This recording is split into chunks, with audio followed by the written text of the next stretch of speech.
বিজ্ঞান কত কষান নেয় আমার মনের বিশ্বাসটা যাতে আমাকে আমার আমার রেজাল্টটাকে অ্যাফেক্ট করতে না পারে।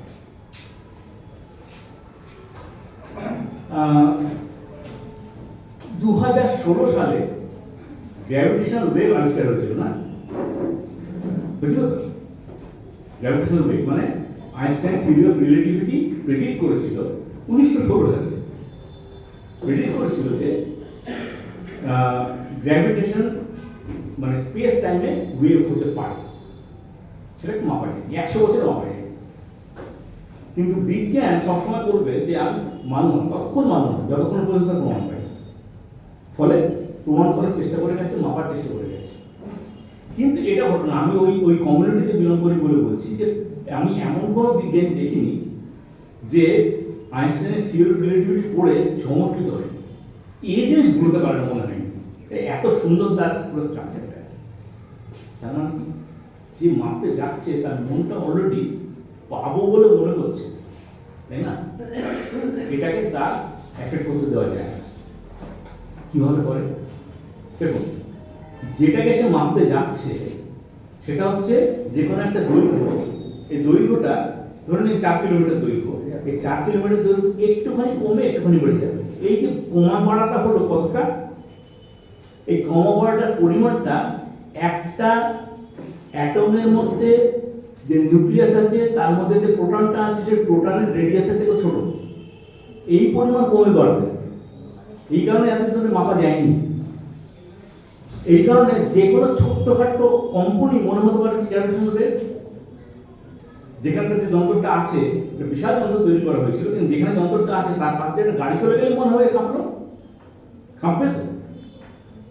সেটা যদি সমুদ্রের ধারায় ঢেউ এসে ভাঙলো তাতে মনে হবে কাঁপলো, আর তখন বলে তাহলে গ্র্যাভিটেশনাল ওয়েভ আবিষ্কার করে দিয়েছি। এটা করতে দেওয়া যাবে। কি করেছে?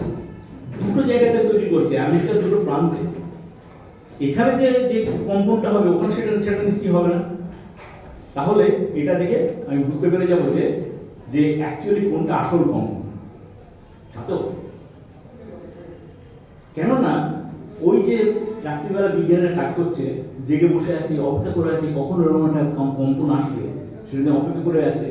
সে যদি বিশ্বাস করে কোনো কোনো কম্পনকে তার মনে হবে এটা করেছে কি, যে এমন একটা সিস্টেম করেছে যাতে আর্টিফিশিয়ালি ওই রকম দেখতে শুনতে কম্পন আর্টিফিশিয়ালি ইনজেক্ট করা হয়েছে, এবং ইনজেক্ট করার পরে সে দেখবে যে যে ওখানে মাপছে সে বুঝতে পারছে কিনা ওটা আর্টিফিশিয়াল, ওটা ভুল, ওটা ঠিক নয়। বুঝতে পেরেছেন? এবং তারপরে এই যে কখন ওটাকে অন করা হবে সে দায়িত্ব কোনো বিজ্ঞানী নেই। যে ঝাঁট দিত তাকে বলা হয়েছে তোমার যখন ঘুম পাবে ঘুমটা কাটানোর জন্য তুমি সুইচটা করে অন করে অফ করে দেবে। বুঝতে পেরেছেন? মানে একবারে র্যান্ডম কখন ঘুম পাবে তার উপর ডিপেন্ড করছে, সে অন করে অফ করছে। কেন করা হচ্ছে এত কিছু? যাতে বিজ্ঞানীর মনের অবস্থাটা, তার বিশ্বাসটা, তার রেজাল্টে কোনোভাবে এফেক্ট না করে। বুঝতে পেরেছেন? বিজ্ঞান এতটা কঠিনভাবে ইমপ্লিমেন্ট করে। এই জন্য দেখবেন কোনো একটা যখন ডিসকাভারি হয় তখন সে অ্যানাউন্সমেন্টে একটা অদ্ভুত কথা বলে, আমরা 5 সিগমায় পৌঁছে গেছি বলে, দেখবেন 5 সিগমায় পৌঁছে গেছি। মানে কি? মানে হচ্ছে যে কোনো র্যান্ডম ঘটনার ফলে আমি যেটা পেয়েছি এটা পাওয়ার প্রবাবিলিটি হচ্ছে 10 টু দি পাওয়ার মাইনাস কত যেন একটা, মানে বিশাল নম্বর। প্রবাবিলিটি এত কম, তাহলেই একমাত্র বলতে পারি যে হ্যাঁ আমি এটা আবিষ্কার করেছি। যখন হিগস বোসন আবিষ্কার হয়েছিল তখন সেটাই বলেছিল, যখন গ্র্যাভিটেশনাল ওয়েভ আবিষ্কার হয়েছিল তখন সেটাই বলেছিল। গ্র্যাভিটেশনাল ওয়েভটা অ্যাকচুয়ালি এসে পৌঁছেছিল সেপ্টেম্বর মাসে, অ্যানাউন্সমেন্টটা হলো পরের বছর মে মাসে।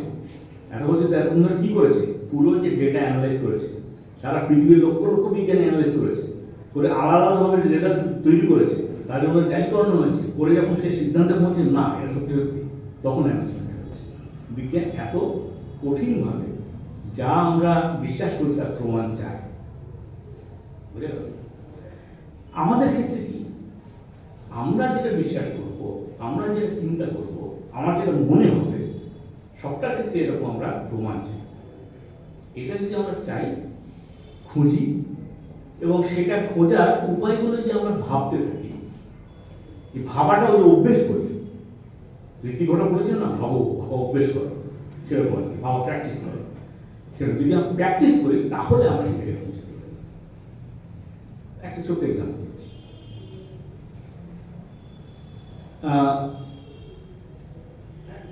1995 সালে একটা সূর্যগ্রহণ হয়েছিল, তাই না?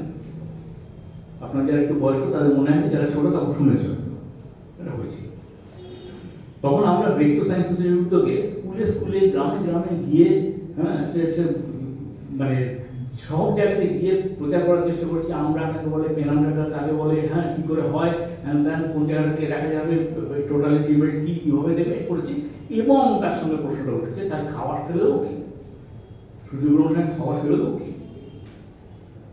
আমি একটা স্কুলে গেছি, সেখানে গিয়ে আমি এইটি আলোচনা করছি, করতে করতে প্রশ্নটা উঠেছে, বেশ খাবার ফেলে দেবে কি, বললো হ্যাঁ ফেলে দিতে হবে, বা সকলেই ফেলে দেবে, কেন ফেলে দাও। কিছুক্ষণ চুপচাপ, তারপরে একটা ছেলে হাত তুলেছে, আমার কাকা বলেছে যে ওই সময়টাতে